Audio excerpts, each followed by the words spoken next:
1, group 2 పోస్టులు పెంచాలని, DSC వాయిదా వేసి మెగా డిఎస్సిని ప్రకటించాలని వారం రోజులుగా గాంధీలో నిరాహార దీక్ష చేస్తున్న మోతీలాల్కు మద్దతుగా ఓయూలో విద్యార్థులు భారీ ర్యాలీ నిర్వహించడంతో పోలీసులు విద్యార్థులను అరెస్టు చేశారు.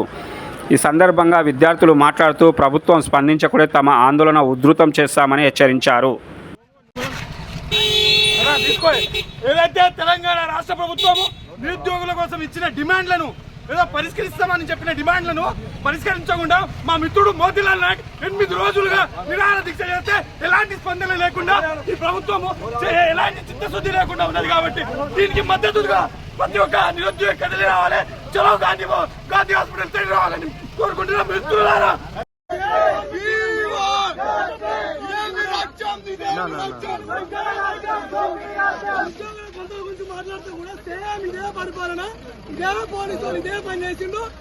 ఉస్మానియా యూనివర్సిటీలో లైబ్రరీ నుంచి ఈ రోజు ఆర్టికల్ ఎక్కడికి నిరసనగా ర్యాలీ నిర్వహించడం.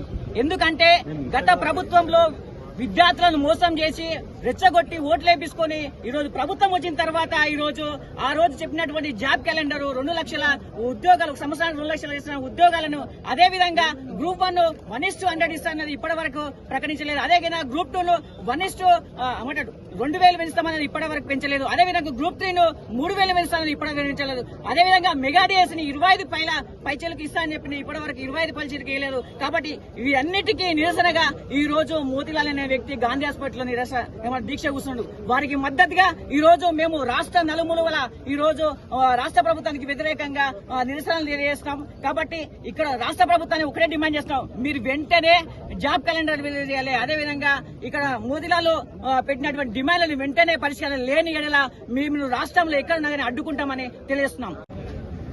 10 సంవత్సరాల నిరుద్యోగుల కాంక్షల మీద ఏర్పడ్డ ఈ ప్రభుత్వము, నిరుద్యోగుల ఆశలతోనే ఏర్పడ్డ ఈ ప్రభుత్వము, నిరుద్యోగుల కోసమే ఏర్పడ్డామంటున్న ఈ ప్రభుత్వము, నిరుద్యోగుల కోసం తన డిమాండ్ల కోసం 8 రోజులుగా ఏదో మా మిత్రుడు మాతో పాటు చదువుకునే విద్యార్థి 8 రోజులుగా గాంధీ హాస్పిటల్లో ఆమర నిరాహార దీక్ష చేస్తున్న ప్రభుత్వము ఇప్పుడు దాకా స్పందించకపోవడం చాలా బాధాకరం.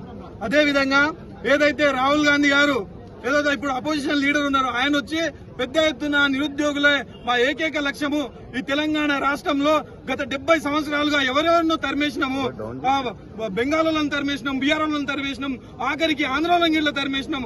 ఆ తరిమేసే దాంట్లో కేవలం నిరుద్యోగులే ఉన్నారు. నిరుద్యోగుల పాత్ర ఎంతో ఉన్నది.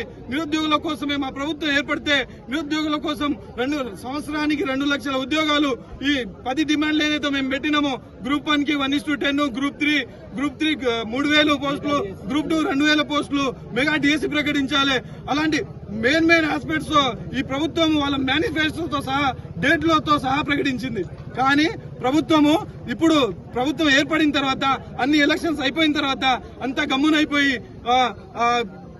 గవర్నమెంట్ ఎలాంటి 10 రోజులు 8 రోజులుగా దీక్షలు చేస్తున్నా, ఎంత ధర్నాలు చేస్తున్నా, వాళ్ళ ఎమ్మెల్యేలను మంత్రులను పోయి రిప్రజెంటేషన్ ఇచ్చినా ఎలాంటి పట్టింపు లేకుండా ఓ ప్రాణం పోతే మాకెంత, తెలంగాణలో ఎంతో మంది చనిపోయారు ఈయనెంత అన్నట్టు మోతీలాల్ నాయక్ ని వీళ్ళు పట్టించుకోనట్టు ఉన్నారు. కాబట్టి మేము ఒకటే డిమాండ్ చేస్తున్నాం ప్రభుత్వానికి, ఏదైతే ప్రభుత్వం రేవంత్ రెడ్డి గారి ప్రభుత్వం ఎప్పుడైతే ఏర్పడ్డదో నిరుద్యోగుల సమస్య మీదనే ఏర్పడ్డది. కాబట్టి నిరుద్యోగుల సమస్య పరిష్కరించకపోతే మోతీలాల్ నాయక్ కి ఏదైతే 8 రోజులుగా దీక్ష చేస్తున్నా వీళ్ళకి చీమ కుట్టని పరిస్థితి ఇట్లా ఉంది. కాబట్టి మోతీలాల్ నాయక్ ఏం జరిగినా ఇట్లా ఏ చిన్న ఇన్సిడెంట్ జరిగినా ఈ గాంధీ హాస్పిటల్ నుంచి ఎటు వేరే ప్రదేశానికి తరలించిపోయిన ఈ ఉద్యమం మరింత ఉధృతం అవుతుంది. దీన్ని ఈ ప్రభుత్వం దాని తర్వాత జరిగే పరిణామాలకు ప్రభుత్వమే బాధ్యత వహించాలని మనస్ఫూర్తిగా తెలియజేస్తున్నా.